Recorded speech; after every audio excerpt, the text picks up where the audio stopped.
There's a misconception out there that once you reach a certain age, your gardening days are over.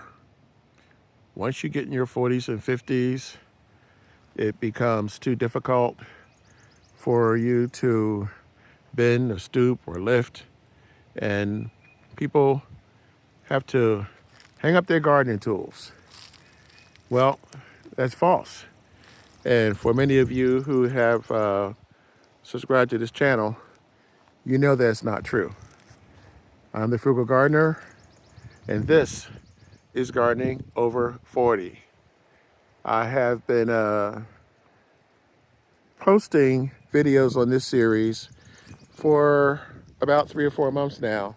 And today I'm going to tackle this myth, this misunderstanding that you can't garden once you get a certain age because it's too difficult, it's too strenuous, because of your bones, your joints, what have you. I'm showing you my trough, one of my 3 troughs, because this is one way to think outside the box. Now I'm using mine for water, but a lot of people use theirs to garden in. Why am I showing you this? It's simple. I'm showing you this because you have to think outside the box. If you don't want to go down to the ground to where the garden is because of physical limitations, you bring the garden up to you.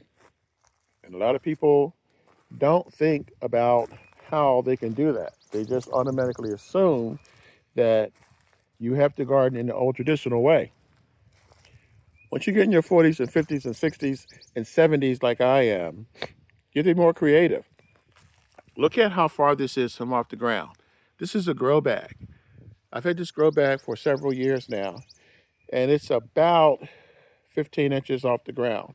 So this is wood ash and charcoal, and there's a little bit of peat moss in here. So that's why it looks a little bit strange.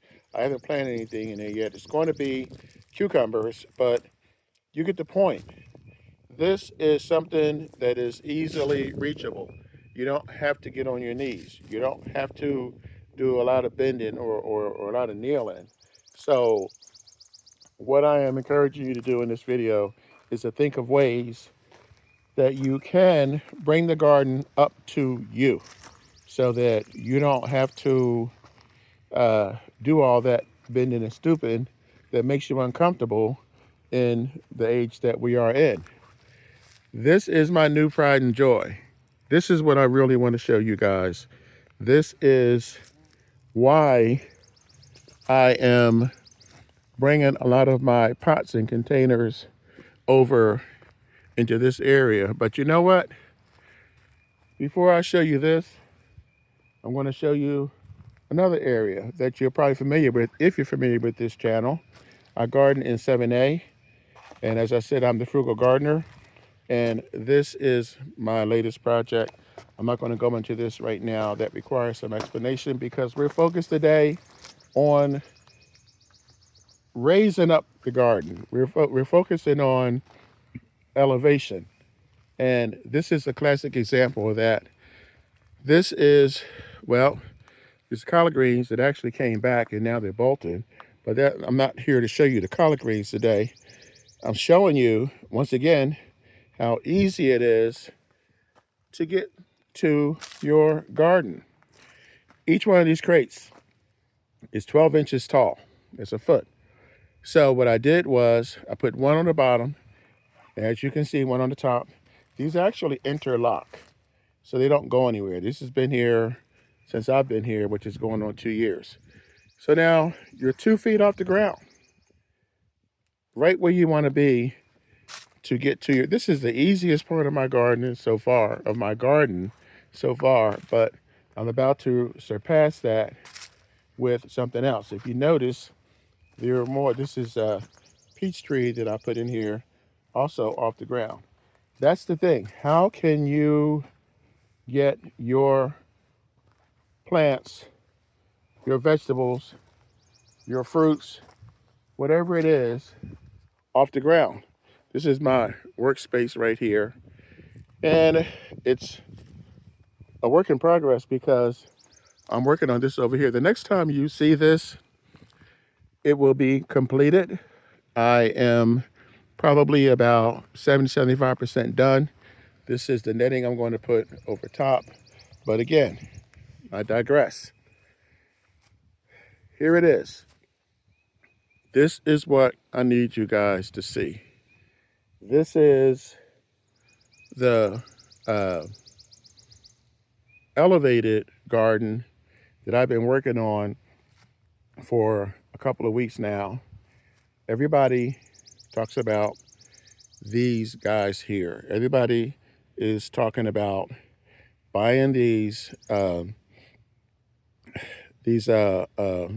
elevated gardens, putting these in, and they're okay.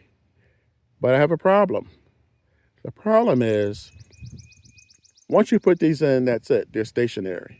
This is all getting ripped out, by the way. I'm in the process of pulling all this out. And this is leftover cabbage from the winter. These things take a ton of material to fill, which is why mine is not. I'm going to put potatoes in here. But this is it. This is the dirty little secret. This is the thing people don't talk about. If you are gardening and you're over 40, do me a favor. Post it in the comments. Post that, well, you don't have to put your age. I know women don't like telling their ages, but wherever you are on this planet, if you're still gardening at over 40, please put some sort of post so that the people that think that it's not being done will see that it's being done, because there's not a lot of videos being put out on about people that are our age that are still gardening. So they're not trying to direct their videos to people our age. So that's why I'm here. This is more of the same. Look at the height on these pots. This pot here, I actually measured these last week, and this one is 16, this one is 18, 17, 16. I put the stool over here so that you can see the stool is actually higher than the pot. So once these are full, these are a work in progress. I explained this video last week why the straw is in here and wood ash and so forth. But obviously, I have a ways to go. I'm going to fill these up. I'm going to fill these guys up over here. And you just come in, sit down, and there it is. So everything you thought about gardening, everything you used to know about gardening, that's kind of in the past now. You don't have to get on your knees. You don't have to struggle to get up off your knees. I bought these one or two at a time over the years. Now, this is the difference between a raised garden like this and this. Here it is. It's very simple, but I don't know why it hasn't caught on yet. This is mobile.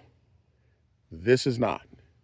So this is stationary. Once you put this in, you fill this sucker with dirt. That's it. That's a wrap. It's over. These guys here, they actually came from over there. This was the first stop something before last, when we first moved on to this homestead. Now, I say first stop here because I brought these from the old property. So they were moved from the old property over to here, and from here over to here. That's the key. That's the trick. That's the secret that nobody's talking about. These I've had for, I believe I bought this one first, this one the year afterwards. They aren't as expensive as you think. I'm not sure what I paid for them because I've had these for 4 or 5 years and they're still in really good condition. They last a long time. They don't cost a lot, and you don't have to buy them all at once. These over here, same thing. With the exception of this guy here. This is a food grade bucket that I left out in the winter, this past winter, and it had ice and it punched a hole in the bottom. So I'm the frugal gardener, as opposed to throwing it away. It may not hold water anymore, but it can sure hold soil. And now when I water this, once I do plant something in here, I'm gonna have to put drainage holes in it because it's already got holes in the bottom. This you've seen if you're familiar with my channel. This was old Gatorade bucket given to me by Miss Nancy. I've been using this for years. So you get the point. You can buy one of these, which I don't regret buying it. I mean, this is good for, I'm pretty sure I'm going to grow potatoes in this. If you see my other videos, I have changed my mind a couple times on what I'm going to do here because I had to put this garden here because of the sun. This, as I said, is a work in progress. It's, the next time you see this, it will be completed. But I'm trying to get you to focus on the height, how high this is from the ground, and also the width. I can plant pretty much whatever I want in here. I can grow cantaloupe in here, or I can grow cucumbers in here. I'm going to grow tomatoes over here. Tomatoes in here, tomatoes in here, and I believe I'm going to grow cucumbers over here. I have my garden laid out. But again, the two takeaways from this, A is bring the garden up to you. No more of having to bend over. And I guess you're probably wondering, why is this here? Well, this was already here. When I first bought this property, in fact, before I went to settlement, I tested the soil. The soil was clay. I wasn't happy, but the price was right, so we purchased the land anyway. The fact of the matter is, what I'm putting in here are, well, you can already see onions and garlic, but I'm going to put things in here that don't need a lot of attention. I'm going to put melons in here, so there is not going to be a lot of bending required because melons don't need a whole lot of attention. So the melons are going to go over here. But again, 1, 2, 3. I'm not even counting the little guy over there. 4, 5, 6, 7, 8. I can get another 3 or 4 more pots in here. There's your garden. There's your stress-free garden right there. Again, the next time I see you guys, or the next time you tune in, this will be looking a lot different. I'm leaving the top off deliberately because I need to give the bees access so they can pollinate what's going to be growing in here in the next couple of weeks. It's a beautiful day, so I hope you guys get out and garden. And remember, when you grow your own food, you always know where it comes from. I don't care how old you are. I don't care which part of the world you live in. You can still get out and you can still grow your own food, especially with these prices today. I'll catch you guys with another video. This is a Tuesday video, and I'll probably do another one come Friday or Saturday. You guys have a great day. I'm the Frugal Gardener. I'll catch you the next time.